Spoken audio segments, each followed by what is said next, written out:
Grocery stores on the West Coast had to be shut down last week.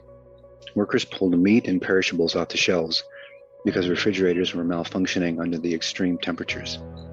They threw away what had already gone bad and covered the rest in plastic to keep it from thawing. That's what happened in Washington during the heat dome that killed hundreds and split roads open. Massive pyrostorms unleashed hundreds of thousands of lightning strikes across Canada over a single night. Entire towns burned to the ground. Once again, meteorologists told everyone they'd never seen anything like this. But we have. Every day we learn that the climate devastation we predicted 100 years off is hitting us now, faster and harder than we imagined. We see consequences and side effects we hadn't planned on, like food literally melting in grocery stores. We discover how unprepared we are and how little our leaders are willing to sacrifice or change. We're screwed. Here's what it means to be screwed. You probably already know how bad things are. What you want to hear is whether or not you're alone. Are you crazy? No, you're not crazy. Are you a nihilist? Are you a negative person for wanting to talk about the actual future we're up against? No, you are sane. It's completely reasonable to be scared, angry, and depressed. When you or I read about grocery stores closing and food melting during heat domes, we don't panic. We do, however, realize that we've got to get our shit together when it comes to addressing climate destruction on the individual and collective level. We have to brace for bad things happening that we previously thought never could. We have to see just how lucky and privileged we have been most of our lives. We have to admit that not only is the era of things like constantly refrigerated foods about to end, but that the very desire for this ultra-convenient consumerist paradise has brought about many of the world's problems. It must end. We should be thinking differently about how to feed and clothe ourselves, because the current way produces extraordinary waste, and it's extraordinarily vulnerable. To say we're screwed means an acknowledgement. We need major changes, not next year, not by 2030, now. And yet, look at what's going on. We're in the middle of another global surge in a pandemic, with a virus that continues to mutate. It's 118 degrees in the Arctic Circle. Entire towns are going up in smoke. Amidst all of this, your boss is telling you it's time to get back to the office. Got to keep cracking out those sprockets. Got to keep Karen happy. Got to keep saving for that retirement, even if money is worthless by then. Your neighbor is watering his lawn and grilling cow flesh that consumes roughly 2,000 gallons of water per pound. Companies like Starbucks keep promising us recyclable cups. It's always next year. We're fatally complacent. Millions of clueless suburbanites are never going to wake up in time to see what's happening. They're going to wait until one day that it gets so hot outside their air conditioner craps out and the refrigerator malfunctions.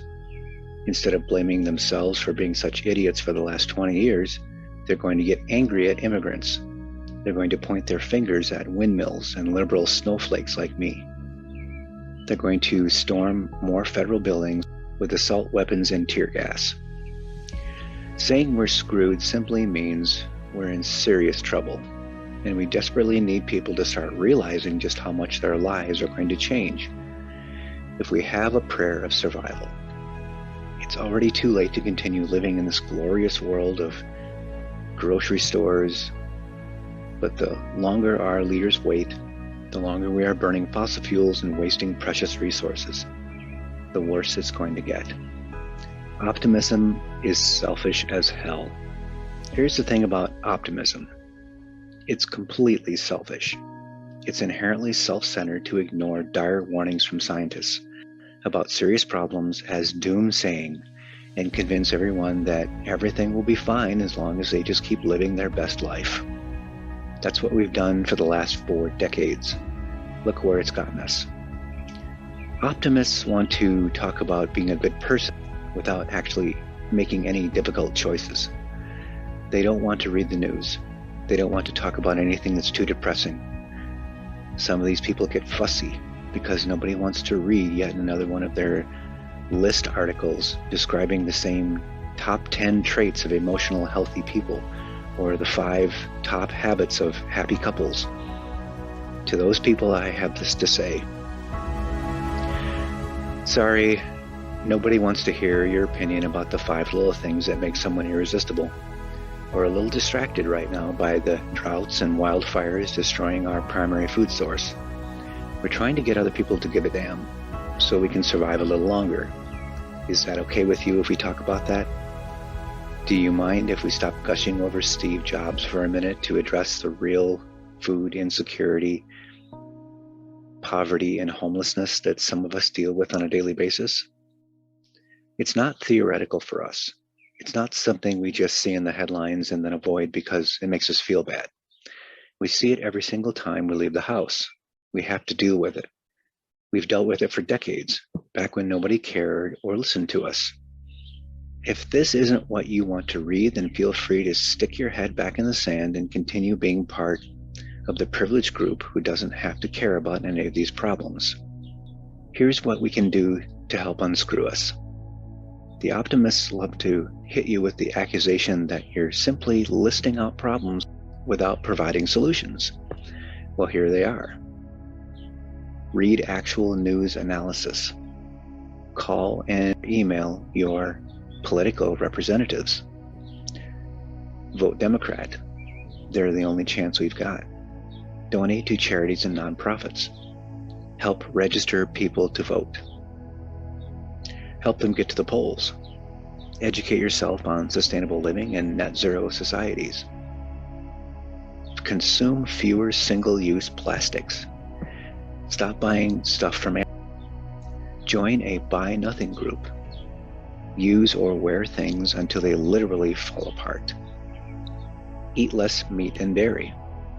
Eat more beans and vegetables. Drive less. Fly less. Have fewer children. Use less water. This is just for starters. Unscrewing us is a daily process of figuring out how to be more involved, more active, more educated about the world. It's about figuring out how to consume less and produce less waste. It's about stating the problems so people can't push them to the edge of their consciousness, because it's easier to let someone else deal with them. I know lots of people do these things, and a lot of them don't as well. Am I chaining myself to a tree? No, that's not going to help. The world doesn't need more martyrs. Have I completely given up plastic? No, but I'm pretty close. My family throws away 1 bag of trash per month. It was a pain in the ass, but it was worth it. What the world really needs is more people willing to do stuff to put up with little tiny inconveniences like waiting a week for something to ship, or taking 5 minutes to mail their state representatives, or donating some of their precious money to an organization that plants trees or protects democracy. That's all. It might feel like an enormous burden at first, but you get used to it. No, you're not going to save the world on your own. That's for sure. There's too much going on for one single person to handle, but you're not going to help by continuing the same charade, living a wasteful lifestyle like most of us have been for the majority of our lives, and lashing out at anyone who dares to challenge the status quo. That's not mature or enlightened. It's childish. Nobody is prepared for the real apocalypse. I've been watching this show called Doomsday Preppers, a documentary series that aired on National Geographic about 2014. It's almost quaint compared to what we're dealing with now. Here's the first thing that jumps out about that show. Almost every prepper hails from the white middle class. Figures, right? These are the people with so much extra time and money on their hands that they have the luxury to sit around and scare each other to death about who's going to try and take it from them. Every now and then you get the occasional Daryl types from The Walking Dead who can occasionally hunt and trap. Even these families aren't preparing for it to reach 118 degrees in the snowy peaks of Alberta, Canada. The entertainment industry has trained us to see the apocalypse as some freakish event brought about by zombies or giant asteroids. If you want a glimpse of the real apocalypse, look at Somalia or Madagascar, where tens of thousands are already starving. Even the most practical survivalists out there are living in a fantasy where they'll get to grow vegetables in their backyard and shoot intruders with homemade crossbows. They don't seem to get it. Ultimately, they're engaging in a kind of therapy for pre-traumatic stress. They all have some vague idea of what's coming. Some are preparing for a terrorist attack, others a mild version of climate change. The best of them hang on for a couple of years. In the end, their prepping serves one purpose. It makes them feel better. It gives you a sense of control. It's not going to save them. Humanity won't make it if we all branch off into a bunch of survivalist camps, and that we should be worried about the future. We don't have to be screwed. Things are going to get worse, definitely. We should all finally admit that and stop shaming each other for trying to be honest. There's a lot of fear and pain out there right now. I see it. I see it every day. I also see people hiding from it. That's not helping anyone. The most important message I want to send today is that we don't have to be screwed, or at least we can be a little less screwed. That's going to be hard. That's going to take hard, immediate changes. It's going to take more than our individual efforts. But that's not a hall pass to keep watering lawns and grilling beef and littering the ground with fireworks in vain celebrations of our greatness. If we were all serious about making a brighter future for everyone, we would stop consuming red meat.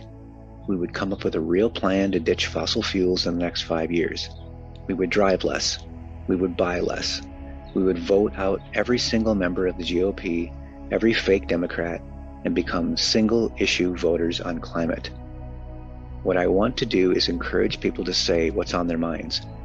The way we're living now is not acceptable. The expectations heaped on us aren't reasonable. Our leaders aren't doing enough to protect what's left of civilization. We're not going to keep pretending everything's fine while the world burns before our very eyes. We're going to demand more of ourselves and others. If we don't, or won't, we're screwed. Take care of yourself and take care of each other.